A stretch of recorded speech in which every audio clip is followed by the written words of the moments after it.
तो दोस्तों स्वागत है आपका एक और नए शानदार एपिसोड में। उम्मीद है आप सभी लोग ठीक होंगे। तो चलिए वीडियो शुरू करते हैं, लेकिन उससे पहले पिछले एपिसोड का एक छोटा सा रिकैप कर लेते हैं। पिछले एपिसोड में हमने देखा कि स्पिरिट पगोडा द्वारा आयोजित इस ऐतिहासिक मुकाबले में आखिरकार तंगवुलिन और गु युएना आमने सामने आ चुके थे। शुरुआत में दोनों ने एक दूसरे की ताकत को परखने की कोशिश की, लेकिन जल्द ही लड़ाई बेहद खतरनाक स्तर पर पहुंच गई। गु युएन ने अपने सातों तत्वों पर अविश्वसनीय नियंत्रण दिखाते हुए ऐसी शक्ति प्रदर्शित की जिसने पूरे स्टेडियम को हिला दिया। वहीं टंगवुलिन भी पीछे हटने वालों में से नहीं था और उसने अपनी ड्रैगन एम्परर टेक्निक्स के साथ लगातार जवाबी हमला किया। दोनों के बीच की यह टक्कर अब सिर्फ एक मुकाबला नहीं रही, बल्कि दो महान प्रतिभाओं की शक्ति का प्रदर्शन बन चुकी है।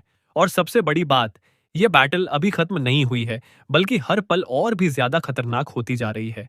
तो तैयार हो जाइए, क्योंकि आगे की कहानी होने वाली है और भी ज्यादा रोमांचक। चलिए शुरू करते हैं आज का नया एपिसोड। पूरा प्रतियोगिता मंच उस हमले की चपेट में आ चुका था।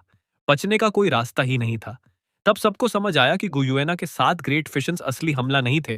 वे तो सिर्फ एक जाल थे। असली वार था यह भयानक एलिमेंटल स्टॉर्म। और दोनों तकनीकों के बीच का बदलाव इतना सहज था कि किसी को कुछ समझने का मौका ही नहीं मिला। नीचे खड़े श्रेक्स 6 मॉन्स्टर्स एरुहेंग और सीमा जिंची पूरी तरह स्तब्ध रह गए थे। खासकर एरुहेंग और सीमा जिंची, जो गुयुएना को अच्छी तरह नहीं जानते थे। उनकी नजर में वह बस एक शांत, सुंदर और नाजुक लड़की थी। लेकिन इस समय मंच पर जो हो रहा था, उसे देखकर उनके मन में सिर्फ एक ही सवाल उठ रहा था। क्या ये वही गु युएन है? यहाँ तक कि मंच के नीचे खड़े लोग भी महसूस कर सकते थे कि एलिमेंटल स्टॉर्म की भयावह शक्ति के सामने सुरक्षा अवरोध तक कांप रहा था। उसी समय मंच पर तंगवुलिन की गूंजती हुई आवाज सुनाई दी, ड्रैगन एम्परर ब्रेक। अचानक चारों ओर फैली हुई 7 रंगों की दुनिया किसी अदृश्य शक्ति से खिंचकर मंच के केंद्र की ओर सिमटने लगी। आसमान में एक बार फिर विशाल सुनहरा ड्रैगन प्रकट हुआ। उसने अपना दाहिना पंजा आगे बढ़ाया। उसका पंजा पहले से 2 गुना बड़ा हो चुका था और उसकी हथेली के बीच एक विशाल भंवर घूम रहा था, जो पूरे एलिमेंटल स्टॉर्म को निगलने लगा। यही था टंगवुलिन का ड्रैगन एम्परर ब्रेक। अगले ही पल दोनों योद्धाओं की आकृतियां फिर से दिखाई देने लगीं। विशाल ड्रैगन वापस टांग वुलिन के मानव रूप में बदल गया और बिजली की गति से गु युएना के सामने पहुंच गया। उसने अपने ड्रैगन क्लॉथ से गु युएना के कंधों को पकड़ने की कोशिश की, लेकिन जैसे ही उसके पंजे छूने वाले थे, गु युएन गायब हो गई। अगले ही क्षण वह दर्जनों मीटर दूर प्रकट हुई। जैसे ही वह दिखाई दी, उसने अपना स्टाफ तंग वुलिन की ओर तान दिया। एक साथ रंगों की प्रकाश किरण बिजली की रफ्तार से उसकी ओर बढ़ी। वह इतनी तेज थी कि उससे बचना लगभग असंभव था। उससे भी अधिक डरावनी बात यह थी कि वह प्रकाश किरण शरीर से चिपक जाती थी। ठीक उसी समय टंगवुलिन ने अपना टाइम रिवर्सल डोमेन सक्रिय कर दिया। आसपास का समय और स्थान हल्का सा विकृत हुआ। वह प्रकाश किरण अचानक छोटी हो गई और टंगवुलिन उससे बच निकला। लेकिन क्या गु युएना ने यह भी पहले से सोच रखा था? जैसे ही टंगवुलिन ने बचाव किया, उसके सामने एक विशाल 7 रंगों का प्रकाश गोला प्रकट हो गया। ऐसा लग रहा था मानो उसकी हर हरकत पहले से पढ़ ली गई हो। इस बार ग्रेट फिशन की तरह कोई विस्फोट नहीं हुआ। वह विशाल प्रकाश गोला सीधे टांगवुलिन पर आ गिरा। अभी अभी टाइम रिवर्सल डोमेन इस्तेमाल करने के कारण वह उसे लगातार दूसरी बार नहीं चला सकता था। उसी समय वह प्रकाश किरण फिर से आकर उसके शरीर से टकरा गई।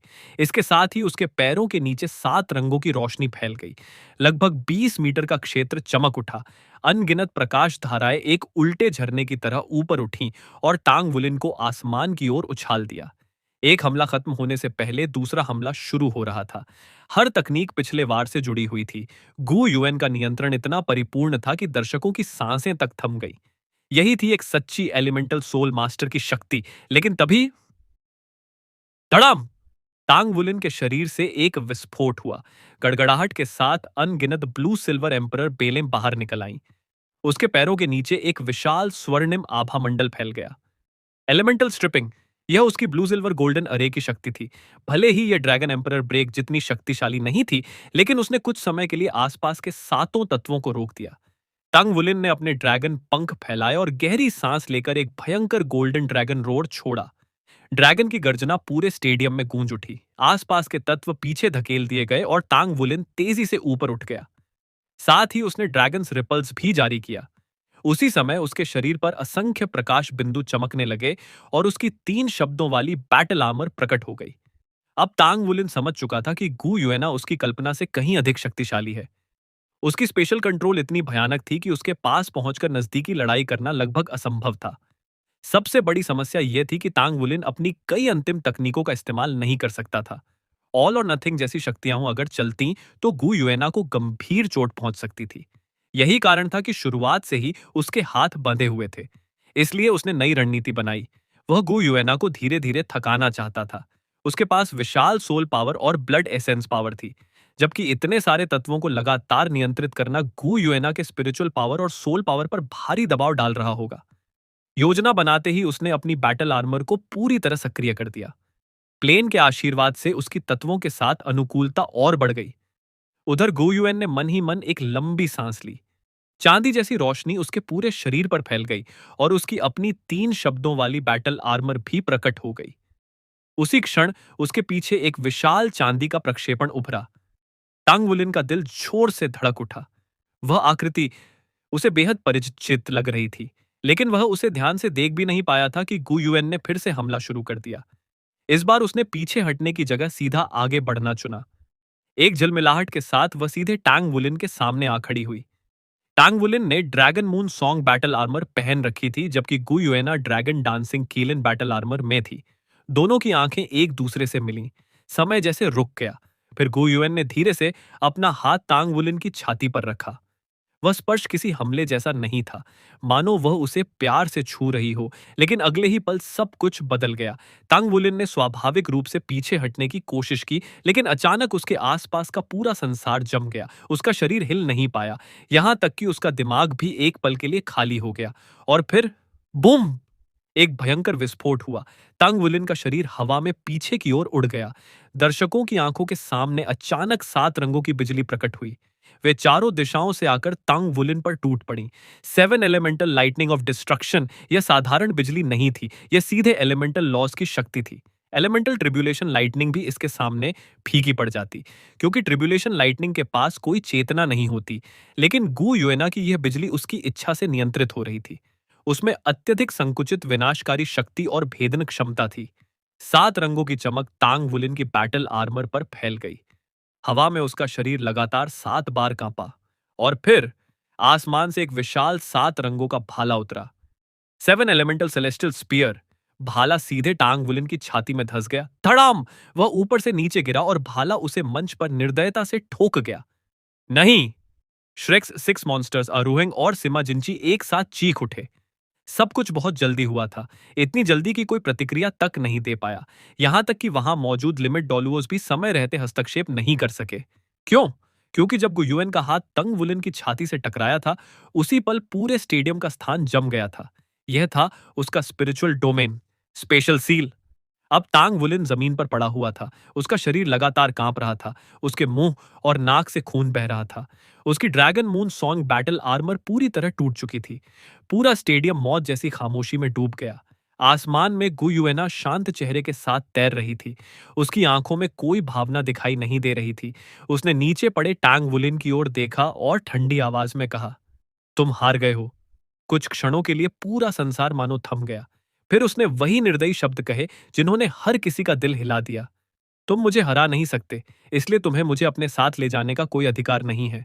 गु युएना की आवाज पूरे स्टेडियम में गूंज उठी। उसने बोलते हुए अपना दायां हाथ हवा में लहराया और अगले ही पल इंद्रधनुषी रोशनी की एक लहर तांग वू लिन से टकराई। वह किसी बेकार चीज की तरह सीधे प्रतियोगिता मंच से बाहर जा गिरा। यह दृश्य देखते ही श्रेक्स 6 मॉन्स्टर्स का खून खौल उठा। वे गुस्से से मंच की ओर दौड़ पड़े, लेकिन तभी आसमान से कई शक्तिशाली आभाओं वाले लोग नीचे उतर आए। सभी ने स्पिरिट पगोडा की वर्दी पहन रखी थी। उनमें से एक व्यक्ति चांदी जैसी चमक बिखेरता हुआ गु युएना के पास आकर खड़ा हो गया। उसके चारों ओर धीमी ड्रैगन रोअर्स गूंज रही थीं। उसके बाल बर्फ जैसे सफेद थे, लेकिन चेहरा किसी युवा व्यक्ति जैसा था। उसने ठंडी निगाहों से चारों तरफ देखा और कहा, जाउस फॉर अ स्पाउस का परिणाम तय हो चुका है। जो भी उपद्रव करेगा उसे यहीं मार दिया जाएगा। उसकी आवाज बहुत ऊंची नहीं थी, फिर भी न सिर्फ पूरे स्टेडियम बल्कि पूरे ब्राइट सिटी ने उसे साफ साफ सुना। इसके बाद गुयुएन ने नीचे खड़ी लान फुओजी की ओर देखा। उसकी आंखों में एक रहस्यमयी चमक थी। उसने शांत स्वर में कहा, लान फौजी, मैं तुम्हारा प्रेम उपहार स्वीकार करती हूं। यह सुनते ही सभी लोग स्तब्ध रह गए। आखिर इसका क्या मतलब था? लेकिन किसी को कुछ समझने का मौका ही नहीं मिला। गुयुएन ने अपने सिल्वर विंग्स फैलाए और चांदी की रोशनी के बीच गायब हो गई। वहां सिर्फ चमकती हुई चांदी की लहरें बची रह गईं। उसी समय मंच के बीच खड़े सफेद बालों वाले व्यक्ति ने जमीन पर जोर से पैर पटका। एक भारी धमाका हुआ और मीडिया के सारे प्रसारण उपकरण एक साथ नष्ट हो गए। लाइव प्रसारण उसी पल समाप्त हो गया। उसने ठंडी आवाज में कहा, बाहर आ जाओ। अगले ही पल चार आकृतियां आसमान से नीचे उतरी। जैसे ही सामने वाली वृद्ध महिला दिखाई दी, सफेद बालों वाले व्यक्ति की आंखों में हल्का बदलाव आया। तभी वृद्ध महिला मुस्कुराई और बोली, किंग डाइटिंग, मुझे उम्मीद नहीं थी कि तुम अभी तक जिंदा हो। किंग डाइटिंग ने उसे घूरते हुए जवाब दिया, और तुम भी अभी तक मरी नहीं हो। वृद्ध महिला की आंखों में अचानक क्रोध की ज्वाला भड़क उठी। तुम सोच रहे होगे कि मैं उस विस्फोट से कैसे बच गई थी, है ना? घटिया इंसान। ये महिला और कोई नहीं बल्कि लाइट डार्क दोलुओ लोंग येयुए थी। उसके साथ हार्टलेस डोलो चाओ देजी, एमोरस डोलो जंक्शन और होली स्पिरिट डोलो याली भी मौजूद थे। चांगू डाइटिंग ने ठंडे स्वर में कहा, लॉन्ग येयुए, क्या तुम आज सिर्फ परेशानी खड़ी करने आई हो? मत भूलो, यह ब्राइट सिटी है। हम चारों को शायद कुछ न कर पाए, लेकिन टांग सेक्ट और श्रेक एकेडमी के बाकी लोग यहां से बचकर नहीं निकल पाएंगे। लॉन्ग येयुए जोर से हंस पड़ी। हाँ हाँ, पहले यह देख लो कि तुम्हारे जैसे कचरे का साथ देने को कितने लोग तैयार हैं। तभी दूर आसमान से असंख्य मैकास स्टेडियम की ओर आने लगे। पूरा आसमान जैसे लोहे के दैत्यों से भर गया था। उनमें एक भी येलो मैचा नहीं था। सभी पर्पल या ब्लैक स्तर के थे, और उनमें 3 रेड मेकास भी शामिल थे। सिर्फ मेकास ही नहीं, 50 से अधिक बैटल आर्मर मास्टर्स भी उनके साथ आ रहे थे। सभी कम से कम 2 वर्ड या 3 वर्ड स्तर के थे। उनके बैटल आर्मर पर एक विशेष प्रतीक चमक रहा था, शील्ड के पीछे लगी हुई सोर्ड। यह बैटल गॉड हॉल का प्रतीक था। जैसे ही बैटल गॉड हॉल की यह सेना पहुंची, पूरे स्टेडियम का माहौल तनाव से भर गया। 4 लिमिट डॉलोस होने के बावजूद तांग सेक्ट और शेक एकेडमी कमजोर पक्ष लग रहे थे। कियांग डाइटिंग ने गर्व से कहा, तांग सेक्ट एक देशद्रोही संगठन है। शेक एकेडमी के लोग जा सकते हैं, लेकिन टैंग सेक्ट का कोई भी व्यक्ति नहीं बचेगा। अच्छा हुआ तुम सब खुद यहां आ गए। अब तुम्हें पकड़ना और आसान हो जाएगा। चाओ देजी हल्का सा मुस्कुराया। चांगू डाइटिंग, तुम अभी भी पहले जैसे घमंडी हो। वैसे, क्या तुम्हारे दांतों का दर्द ठीक हो गया? याद है, ब्रदर युन मिनिंग ने अपना स्पीयर मारकर उन्हें तोड़ दिया था। यह सुनते ही क्युआंग डाइटिंग का चेहरा काला पड़ गया। युनमिंग का नाम उसके लिए किसी पुराने घाव जैसा था। युनमिंग मर चुका है, उसने दहाड़ते हुए कहा। अब देखता हूं तुम लोग इस जाल से कैसे निकलते हो। उसी समय चांगू दोंगफेंग भी मंच पर उतर आया और सम्मानपूर्वक झुक गया। फादर, चांगू डाइटिंग ने गुस्से से कहा, मुझे विश्वास नहीं होता कि तुम्हारी इस मूर्खता का निपटारा मुझे करना पड़ रहा है। तुम चेयरमैन कहलाने के लायक भी नहीं हो। अब ब्राइट सिटी स्पोर्ट्स स्टेडियम में कुल 6 लिमिट डॉलुओस मौजूद थे। पूरे महाद्वीप के इतिहास में भी ऐसा दृश्य बहुत कम देखने को मिला था। लेकिन इस टकराव के बीच याली ने किसी की तरफ ध्यान नहीं दिया। वह सीधे टांग वुलिन के पास पहुंची। टांग वुलिन की आंखें बंद थीं। उसका चेहरा बेहद पीला पड़ चुका था और उसकी लाइफ ऑरा अस्थिर हो चुकी थी। याली ने अपना हाथ उसकी छाती पर रखा और होली लाइट उसके शरीर में भेजी, लेकिन कुछ ही सेकंड बाद उसके चेहरे पर अजीब सा भाव उभर आया। उसने तुरंत हाथ वापस खींच लिया। फिर श्रेक्स 6 मॉन्स्टर से बोली, यहीं रहो और उसकी देखभाल करो, बाकी सब हम संभाल लेंगे। यह कहकर वह वापस लॉन्ग येयो के पास लौट गई। उधर लॉन्ग येयो एक कदम आगे बढ़ी, लेकिन उसने क्वांगू डाइटिंग की तरफ देखने के बजाय ऊपर मौजूद सभी मेचाज और बैटल आर्मर मास्टर्स की ओर देखा। फिर उसकी आवाज पूरे स्टेडियम में गूंज उठी। क्या तुम्हें श्रेक एकेडमी का मोटो याद है? एक पल की खामोशी छाई, फिर अचानक सैकड़ों नहीं हजारों आवाजें एक साथ गरज उठी। Shrek academy accepts no ordinary people, only monsters. अगले ही क्षण दर्शक दीर्घा में बैठे लोग खड़े होने लगे। एक के बाद एक लोग हवा में उड़ने लगे और अपने बैटल आर्मर पहनने लगे। सिर्फ कुछ ही सेकंड में 1 लाख दर्शकों के बीच से 500 से अधिक बैटल आर्मर मास्टर्स आसमान में पहुंच चुके थे, और वे सभी कम से कम 2 वर्ड बैटल आर्मर मास्टर्स थे। चियांगू डाइटिंग का चेहरा और भी बदसूरत हो गया, क्योंकि बैटल गॉड हॉल और फेडरेशन के कई लोग भी नीचे उतरने लगे थे। तभी एक आवाज गूंजी, मैं श्रेक एकेडमी से हूं। फिर दूसरी, हम श्रेक एकेडमी से हैं। और फिर हजारों लोगों की गर्जना, लॉन्ग लिव श्रेक एकेडमी। पूरा स्टेडियम मानो भूकंप की तरह कांप उठा। यहां तक कि 3 रेड मैकाज में से 2 भी नीचे उतर आए और श्रेक एकेडमी के समर्थकों के साथ खड़े हो गए। अब लगभग 1000 शक्तिशाली विशेषज्ञ श्रेक एकेडमी की महिमा की रक्षा के लिए एकजुट खड़े थे। लॉन येयू ने गर्व से सिर उठाया। उसकी बूढ़ी आंखों में आंसू और गर्व दोनों चमक रहे थे। श्रेक एकेडमी हमेशा जीवित रहेगी। उसकी महिमा तुम सभी के दिलों में जिंदा है। तुम हमेशा श्रेक एकेडमी के लिटिल मॉन्स्टर्स रहोगे, और एकेडमी हमेशा तुम्हारा घर रहेगी। उसकी बात खत्म होते ही फिर से आसमान फाड़ देने वाली गर्जना उठी। Long live Shrek academy. इस समय चांगू डाइटिंग का चेहरा पूरी तरह अंधेरा पड़ चुका था। 20,000 वर्षों में श्रेक अकेडमी ने जो नींव बनाई थी, वह आज पूरी दुनिया के सामने दिखाई दे रही थी। दर्शकों की नसों में खून उबलने लगा था। हर कोई इस ऐतिहासिक क्षण का गवाह बन रहा था। लॉन्ग येयू ने तिरस्कार भरी नजर से क्युआंगू डाइटिंग और क्युआंगू डोंगफेंग को देखा। फिर ठंडी आवाज में बोली, हम अब जा रहे हैं, देखते हैं कौन हमें रोकता है। उस पल यह वृद्ध महिला किसी युद्ध देवी से कम नहीं लग रही थी। लेकिन तभी एक हल्की सी आह सुनाई दी। एक और विशाल आकृति आसमान से नीचे उतरी। उसका शरीर पर्वत जैसा विशाल था और उसके चारों ओर अथाह समुद्र जैसी गहरी आभा फैली हुई थी। वह था वर्तमान battle god hall master, boundless ocean डोलुओ चेन शिंजिए। वह लॉन्ग येयुए के सामने आकर रुक गया। लॉन्ग येयू ने गर्व से पूछा, क्या तुम मुझे रोकने आए हो? चेन शिंजिया ने धीरे से सिर हिलाया। हम दोनों अब बहुत बूढ़े हो चुके हैं। लॉन्ग येयू की आंखें सिकुड़ गईं। अगर रोकने नहीं आए हो तो रास्ते से हट जाओ। पूरे स्टेडियम की सांसें थम गईं। क्या बाउंडलेस ओशन डोलो सच में पीछे हटेगा? और सभी के आश्चर्य के बीच महाद्वीप के सबसे शक्तिशाली लोगों में से एक चेन शिंजे सचमुच एक कदम पीछे हट गया। उस एक कदम ने साफ बता दिया कि आज श्रेक अकेडमी की वापसी को कोई नहीं रोक सकता था। Brother chain! चांगू डाइटिंग की चिंतित गर्जना पूरे स्टेडियम में गूंज उठी। उसके चेहरे पर अविश्वास साफ दिखाई दे रहा था। लेकिन चेन शिंजे का चेहरा बिल्कुल शांत था। उसने अपना हाथ हवा में लहराया और अधिकारपूर्ण आवाज में कहा, उन्हें जाने दो। उसके आदेश के साथ ही बैटल गॉड हॉल के सभी विशेषज्ञों ने अपने हथियार वापस रख लिए और धीरे धीरे आसमान में ऊपर उठ गए। बस ऐसे ही लॉन्ग येयेउ याली, काओ डेजी और जांगशन सिर ऊंचा करके सबकी आंखों के सामने वहां से निकल गए। उनके पीछे टैंग सेक्ट और श्रेक अकेडमी के सभी लोग भी चल पड़े। चंगू डाइटिंग का चेहरा गुस्से से विकृत हो गया।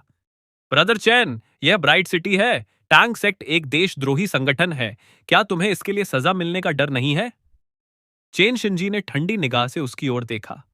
हमारे बैटल गॉड हॉल के 1/3 से अधिक सदस्य श्रेक एकेडमी के ग्रेजुएट हैं और आधे से ज्यादा का श्रेक अकेडमी से गहरा संबंध है।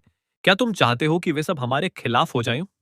चांगू डाइटिंग एक पल के लिए चुप रह गया। चेन शिंजे आगे बोला, अगर श्रेक अकेडमी को इतनी आसानी से खत्म किया जा सकता तो क्या तुम्हें लगता है कि श्रेक सिटी 20,000 साल तक कायम रहती? आज के बाद बैटल गॉड हॉल से दूर रहना। हम तुम्हारे इस्तेमाल के औजार नहीं हैं।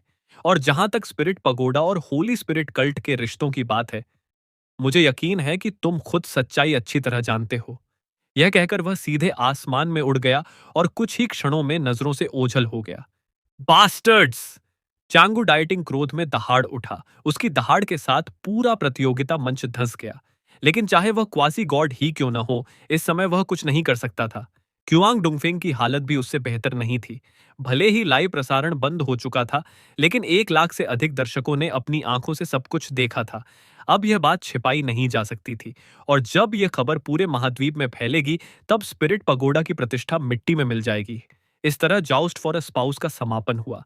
लेकिन सबसे हैरान करने वाली बात यह थी कि अंत में सिल्वर ड्रैगन प्रिंसेस ने लान फोजी को चुना था। साथ ही टैंग सेक्ट और श्रेक एकेडमी ने खुलकर स्पिरिट पगोडा के खिलाफ अपना रुख दिखा दिया था। यह ऐसी घटना थी जो पूरे महाद्वीप को हिला सकती थी। जब तांग वुलिन की आंखें खुलीं तो उसने खुद को एक बिस्तर पर लेटा हुआ पाया। वह ब्लैकस्मिथ एसोसिएशन में नहीं था। आज जो कुछ हुआ था उसके बाद वहां लौटना उचित भी नहीं था। इस समय पूरे ब्राइट सिटी की निगाहें टैंग सेक्ट और श्रेक एकेडमी पर टिकी हुई थीं। इतने सारे लोगों का शहर से सुरक्षित निकलना आसान नहीं था। टांग वुलिन के जागते ही शिए लगभग दौड़ता हुआ उसके पास आ गया। उसके चेहरे पर चिंता साफ दिखाई दे रही थी। बॉस, दुखी मत हो। मुझे यकीन है कि सब कुछ बस। वह आगे बोल ही नहीं पाया। उसे समझ नहीं आ रहा था कि तांग वूलिन को कैसे सांत्वना दे। आखिर पूरे महाद्वीप के सामने उसके सपनों की लड़की ने उसके सीने में वार किया था।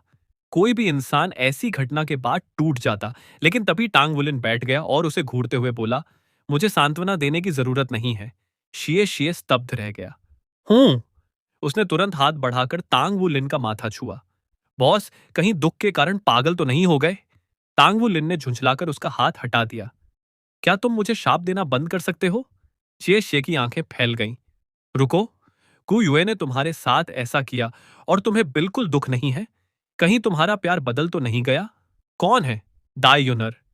तंग वुलिन ने आंखें घुमाई। अगर अपनी कल्पना शक्ति का आधा हिस्सा भी कल्टीवेशन में लगा दो तो अभी तक लिमिट डुलुओ बन चुके होते। बाकी लोग कहाँ हैं? शेषे हंस पड़ा। सब अभी भी ब्राइट सिटी में हैं। एल्डर लॉन्ग ने कहा था कि तुम्हारे जागने के बाद ही हम निकलेंगे। लेकिन बॉस, सच बताओ, तुम ठीक तो हो? टांग वुलिन ने सिर हिलाया। मैं ठीक हूं। मुझे बताओ, मेरे बेहोश होने के बाद क्या हुआ था?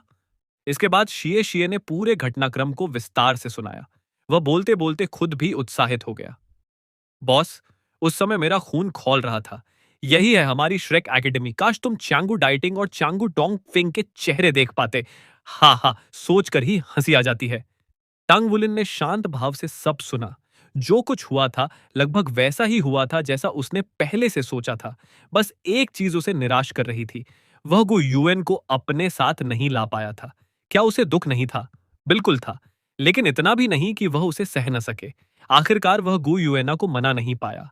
जहां तक उसकी चोटों की बात थी, असल में उसे कोई चोट लगी ही नहीं थी। बाहरी तौर पर ऐसा लग रहा था जैसे उसे बेहद भयानक वार झेलने पड़े हों, लेकिन गुयुएना के अंतिम दोनों हमले वास्तव में उसके बैटल आर्मर पर लक्षित थे। रेनबो एलिमेंट्स के भीतर मौजूद लॉज की शक्ति उसके शरीर में प्रवेश कर गई थी और उसके भीतर मौजूद ट्रिब्लेशन लाइटनिंग के साथ मिलकर एक विशेष प्रतिक्रिया पैदा कर रही थी। इसी कारण जैसे ही वह जागा, उसकी एलिमेंटल लॉज की समझ पहले से कहीं अधिक गहरी हो चुकी थी। और फिर गुयोएना ने उस दिन गोल्डन ड्रेस पहनी थी। उसने उससे कोई प्रेम भरी बात नहीं कही थी, लेकिन उसकी हर हरकत बहुत कुछ साबित कर चुकी थी, खासकर अंतिम पाम स्ट्राइकर के समय। जब उसकी हथेली टांग वुलिन की छाती से टकराई थी, उसी क्षण उसने स्पिरिचुअल लेवल पर एक संदेश भेजा था। वह पल बेहद छोटा था, लेकिन टांग वुलिन उसे जीवन भर नहीं भूल सकता था। उस संदेश में गुयुएना ने स्पष्ट कर दिया था कि उसके दिल में सिर्फ एक ही पुरुष है, और वह टंग वुलिन था। यही वजह थी कि तंग वुलिन टूट नहीं गया था, क्योंकि उसने गु युएना की सच्ची भावनाएं महसूस कर ली थीं। लेकिन इसी बात ने उसे और अधिक उलझन में भी डाल दिया था। अब उसे समझ आ गया था कि गु युएन उसके साथ नहीं आई क्योंकि वह पर्याप्त शक्तिशाली नहीं था। असल वजह कुछ और थी। उसके अपने लक्ष्य थे, उसकी अपनी योजनाएं थीं, और ऐसा लग रहा था जैसे उसका लक्ष्य स्पिरिट पगोडा ही हो। लेकिन टांग वुलिन को सबसे अधिक चिंता उसकी सुरक्षा की थी। स्पिरिट पगोडा कोई साधारण संगठन नहीं था। 10,000 वर्षों की नींव वाला यह संगठन बेहद शक्तिशाली था। चांगू डाइटिंग एक क्वाजी गॉड था, जिसकी ताकत शायद चेन शिंजिए से भी कम नहीं थी। चांगू डोंगफेंग भी डेमीगॉड स्तर का लिमिट डोलुओ था। इतने सारे शक्तिशाली लोगों के बीच को यूएनआई अगर जरा सी भी गलती करती तो उसकी जान जा सकती थी। और ऊपर से क्युआंग जांगटिंग भी था।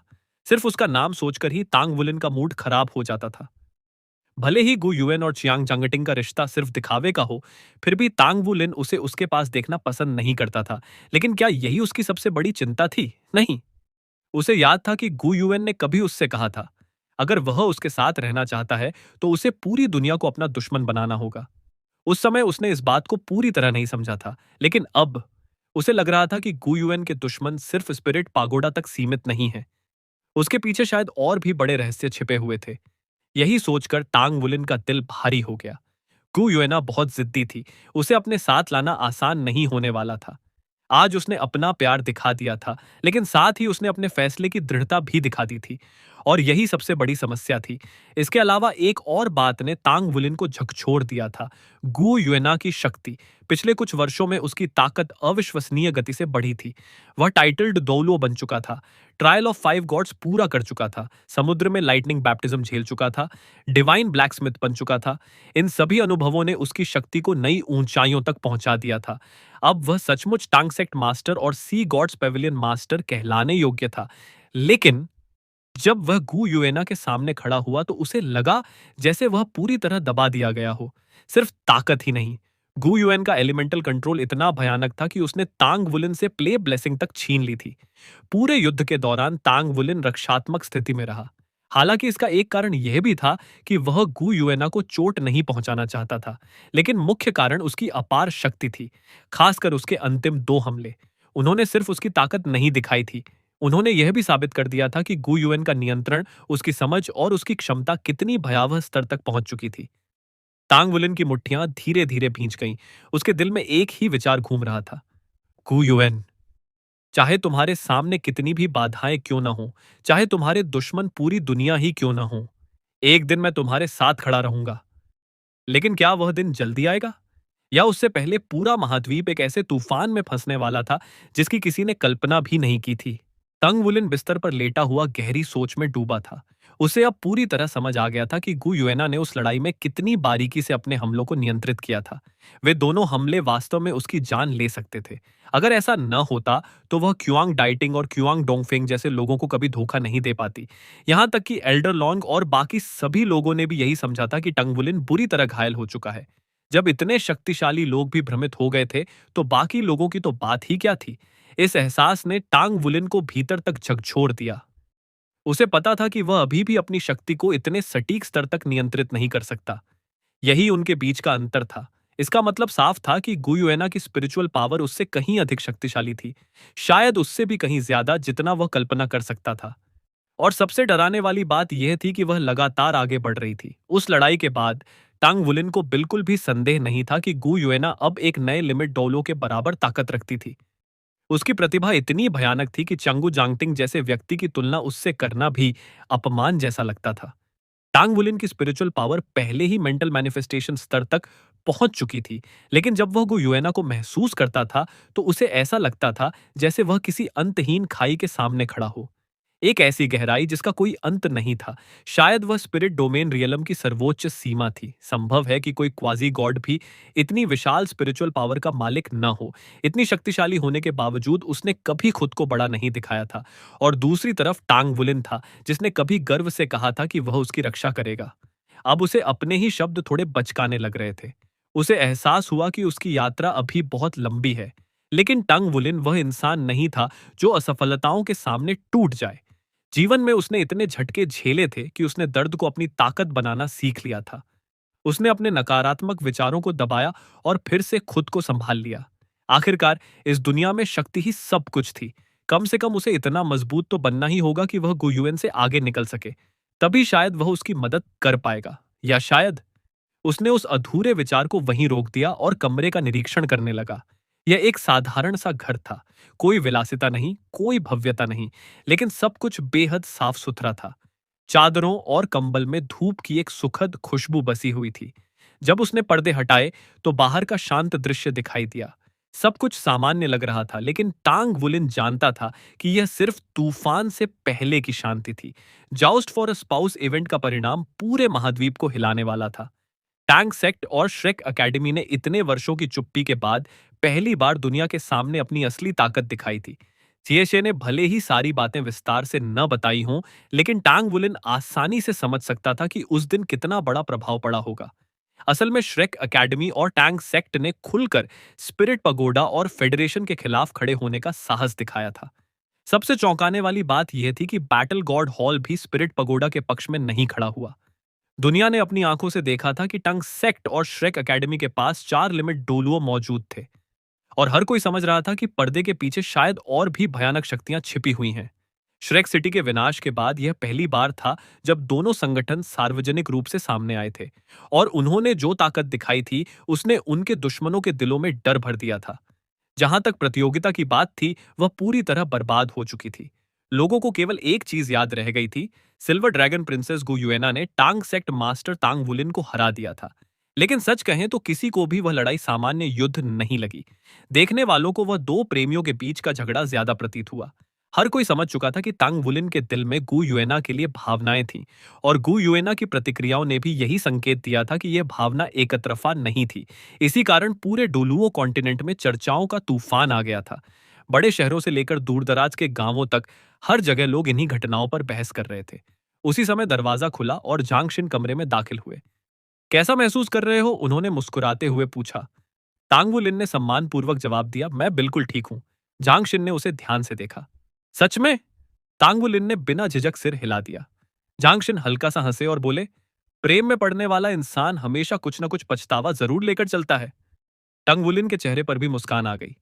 आप मुझ पर अपना डोमेन इस्तेमाल करने वाले तो नहीं हैं? लगता है तुम सच में ठीक हो गए हो। चांगशिन हंस पड़े। तो क्या उस लड़की के साथ तुम्हारे बीच कोई खास समझ बन गई है? यह सुनते ही तांग वुलिन के चेहरे पर अजीब सा भाव आ गया। इतना काफी था। जांगशिन जैसे अनुभवी व्यक्ति ने तुरंत कुछ समझ लिया। शायद हां, और शायद नहीं, तांग वुलिन ने आह भरते हुए कहा। झांगशिन की भौहें हल्की सिकुड़ गईं। उस लड़की की ताकत ने हम सबको चौंका दिया है। हम सोचते थे कि तुम ही सबसे बड़े प्रतिभाशाली हो, लेकिन वह भी तुमसे कम नहीं है। एल्डर लॉन्ग तक का कहना है कि उसकी स्पिरिचुअल पावर हम सभी से अधिक है। तांग वुलिन का दिल धक से रह गया। एल्डर लॉन्ग से भी ज्यादा? जांगशिन ने तुरंत सिर हिलाया।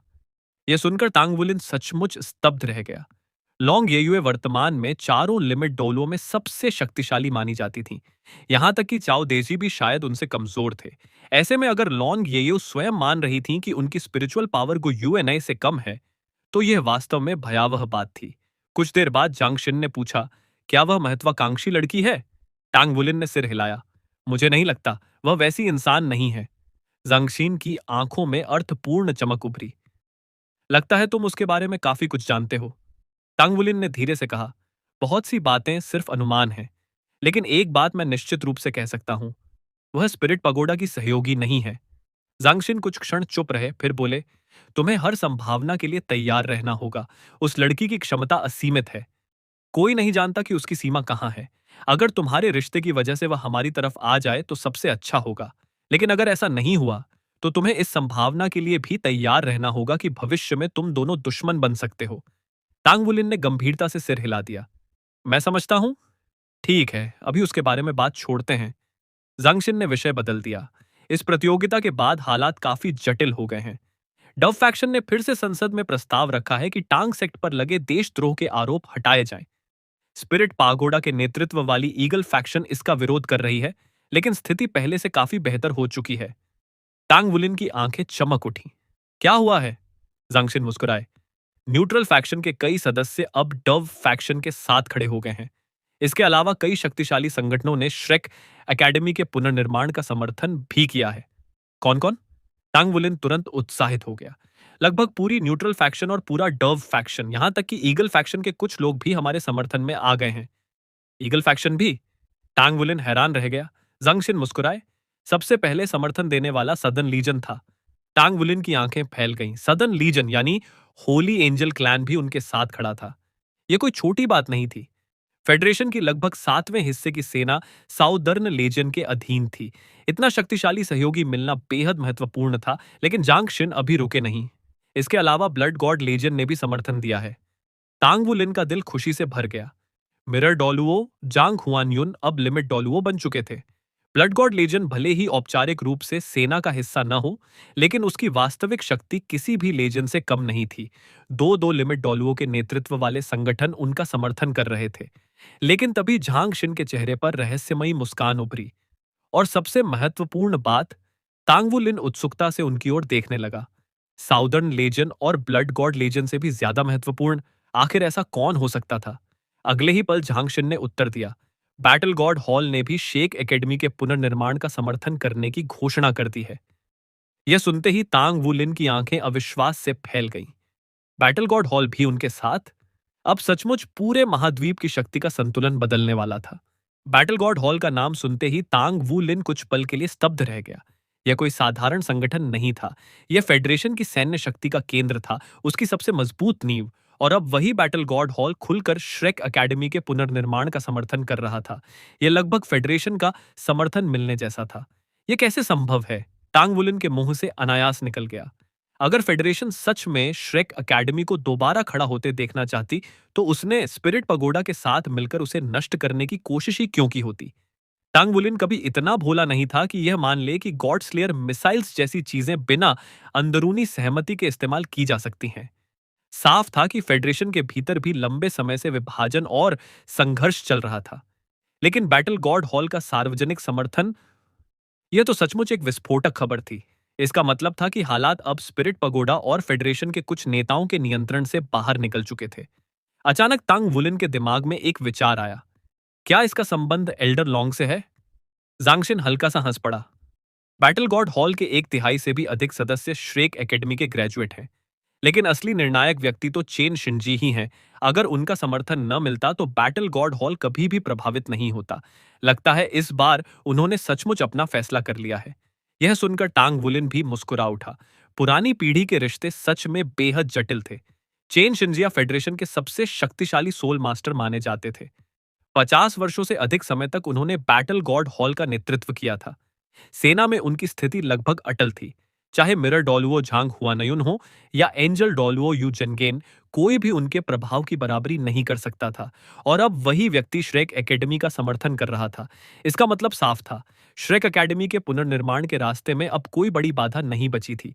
यहां तक कि स्पिरिट पगोडा भी चेन शिंजिए जैसे व्यक्ति के सामने खुलकर विरोध करने की हिम्मत नहीं कर सकती थी। टांग वुलिन के भीतर उत्साह की लहर दौड़ गई। अब सब कुछ सही दिशा में बढ़ रहा था। भले ही टांग सेक्ट के ऊपर लगे आरोप अभी पूरी तरह नहीं हटे थे, लेकिन जैसे ही श्रेक एकेडमी फिर से खड़ी हो जाएगी, वह टंग सेक्ट को और भी अधिक सहायता दे सकेगी। नए श्रेक एकेडमी के नक्शे में तो टंग सेक्ट के लिए विशेष क्षेत्र भी आरक्षित किया गया था। यह तो शानदार खबर है, टांग वुलिन खुशी से बोला। आखिरकार हम सही रास्ते पर आगे बढ़ रहे हैं। जांगशिन ने सिर हिलाया। और एक अच्छी खबर है। टांग वुलिन उत्सुकता से उसकी ओर देखने लगा। वह सुपरसोल अरे डिफेंस सिस्टम, जिस पर तांग सेक्ट पिछले 100 वर्षों से काम कर रही है, अब लगभग पूरा होने वाला है। टांग वुलिन की आंखें चमक उठीं। उसे इस परियोजना के बारे में पहले ही बताया गया था। यह श्रेक सिटी के लिए विकसित की जा रही सबसे उन्नत रक्षा प्रणाली थी।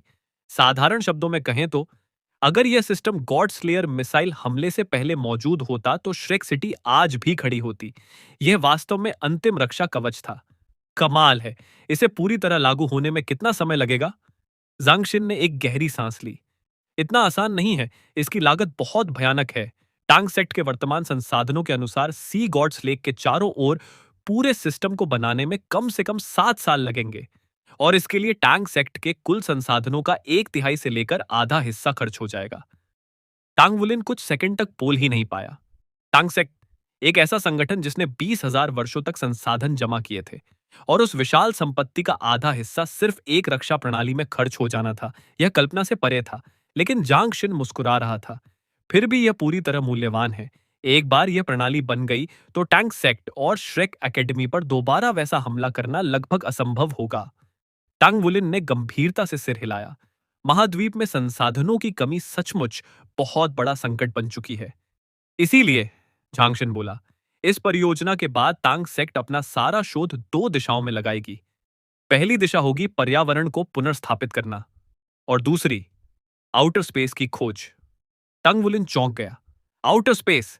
जंगशिन की आंखों में दूर तक फैले भविष्य की झलक दिखाई दे रही थी। हमें उम्मीद है कि हमारे प्रयास डोलो स्टार के लिए एक नया भविष्य खोज पाएंगे। कुछ पल बाद उसका स्वर गंभीर हो गया। लेकिन अभी समय विशेष है। टांग सेक्ट मास्टर होने के नाते बाहरी मामलों की जिम्मेदारी पूरी तरह तुम्हारे कंधों पर होगी, और जब श्रेक एकेडमी पूरी तरह पुनर्निर्मित हो जाएगी, तब आंतरिक मामलों की जिम्मेदारी भी तुम्हें संभालनी होगी। टांग वुलिन का चेहरा तुरंत बिगड़ गया।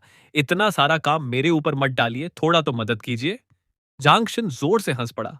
भूल जाओ, ओल्ड मैन काओ और मैं अब बहुत बूढ़े हो चुके हैं। अब समय आ गया है कि तुम्हारी पीढ़ी जिम्मेदारी संभाले। फिर उसका चेहरा अचानक गंभीर हो गया। हालांकि उससे पहले कुछ जरूरी काम है। होली स्पिरिट कल्ट बहुत लंबे समय से शांत है, और यही बात मुझे सबसे ज्यादा परेशान कर रही है। टंग वुलिन की भौहें सिकुड़ गईं। वह सही कह रहा था। जब से होली स्पिरिट कल्ट दोबारा सामने आई थी, उसने हर जगह तबाही मचाई थी, लेकिन अचानक वे पूरी तरह गायब हो गए थे। जाउस फॉर अ स्पाउस इवेंट के दौरान टांग सेक्ट और स्पिरिट पगोडा दोनों ने उनकी संभावित दखलंदाजी के लिए तैयारियां कर रखी थीं। लेकिन वे आए ही नहीं, जैसे धरती निगल गई हो। वे सचमुच बहुत शांत हैं, टांग वुलिन ने कहा। जांगशिन ने सिर हिलाया। उन्होंने स्टार लो एम्पायर और डॉर यू स्पिरिट एम्पायर में भी कोई गतिविधि नहीं दिखाई है। यह बेहद असामान्य है, इसलिए हमें हर परिस्थिति के लिए तैयार रहना होगा। उसने टांग वुलिन की ओर देखा। तुम अब डिवाइन ब्लैकस्मिथ बन चुके हो, जितनी जल्दी हो सके अपनी फॉरवर्ड बैटल आर्मर तैयार करो। टांग वुलिन ने गंभीरता से सिर हिलाया।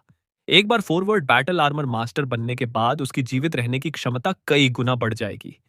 लेकिन समस्या यह थी कि वह अभी भी अपने लिए उपयुक्त फॉरवर्ड बैटल आर्मर बनाने में सक्षम नहीं था, और केवल खुद की नहीं, उसे अपने साथियों के लिए भी फॉरवर्ड बैटल आर्मर तैयार करनी थी। उसके सामने कामों का पहाड़ खड़ा था। ठीक है, अब आराम करो। जंक्शन उठ खड़ा हुआ। हम कल सुबह निकल रहे हैं। अगले दिन तांग सेक्ट और शेख एकेडमी के सदस्य उतनी ही खामोशी से चले गए जितनी खामोशी से आए थे। फेडरेशन ने टांग सेक्ट को निर्दोष घोषित नहीं किया, लेकिन उन्होंने कोई गिरफ्तारी वारंट भी जारी नहीं किया। ऐसा लग रहा था जैसे स्पिरिट पगोडा इस कड़वी हार को चुपचाप निगल रही हो।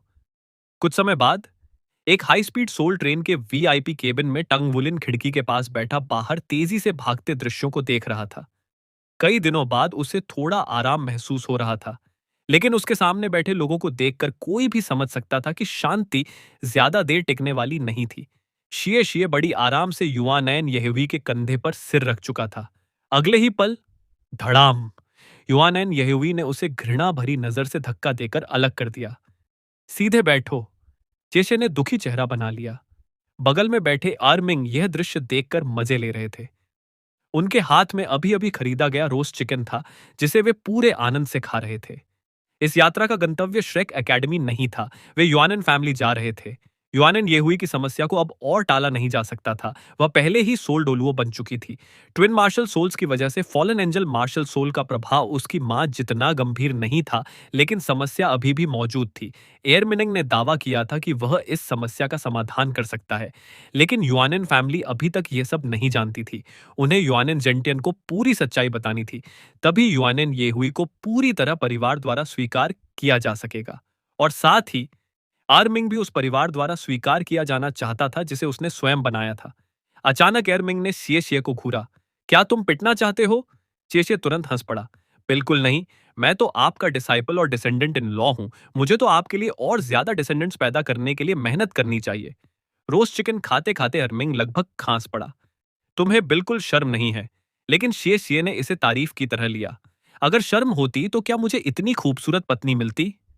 मैं तुम्हारी पत्नी नहीं हूं। युआनन येहुई ने आंखें घुमाई। येशिया ने तुरंत खांसते हुए कहा, ठीक है, बॉस के सामने लवर्स क्वारल मत करो। टंग वुलिन यह सब देखकर मुस्कुरा उठा। कई दिनों बाद उसने अपने दोस्तों के साथ इतना हल्का माहौल महसूस किया था। फिर उसने शिये शिये की ओर देखा। मैंने सीनियर एयरमिनिंग से सुना है कि हाल ही में तुम्हारी ताकत काफी बढ़ी है। यह सुनते ही शिये शिये की आंखों में चमक आ गई। उसने सीना फुला लिया। बॉस, अगर मैं बताऊं कि मैंने क्या हासिल किया है, तो शायद आप भी चौंक जाएंगे। टंग वुलिन मुस्कुराया, लेकिन उसके मन में भी उत्सुकता जाग चुकी थी। आखिर शेषे ने ऐसा क्या हासिल कर लिया था कि एयरमिंग तक उसकी इतनी प्रशंसा कर रहे थे? क्या उसकी ताकत सचमुच किसी नए स्तर पर पहुंच चुकी थी, या फिर इसके पीछे कोई और रहस्य छिपा था? लेकिन क्या युआनन जेंटियन इस पूरी सच्चाई को स्वीकार कर पाएंगे? और क्या युआनन फैमिली आखिरकार युआनन येहुई को पूरी तरह अपना लेगी? दूसरी तरफ होली स्पिरिट कल्ट की रहस्यमयी खामोशी आखिर किस बड़े खतरे का संकेत दे रही है? इन सभी सवालों के जवाब जानने के लिए जुड़े रहिए अगले एपिसोड के साथ। अगर आपको वीडियो पसंद आया हो तो लाइक, शेयर और चैनल को सब्सक्राइब करना बिल्कुल मत भूलिएगा। मिलते हैं अगले रोमांचक एपिसोड में।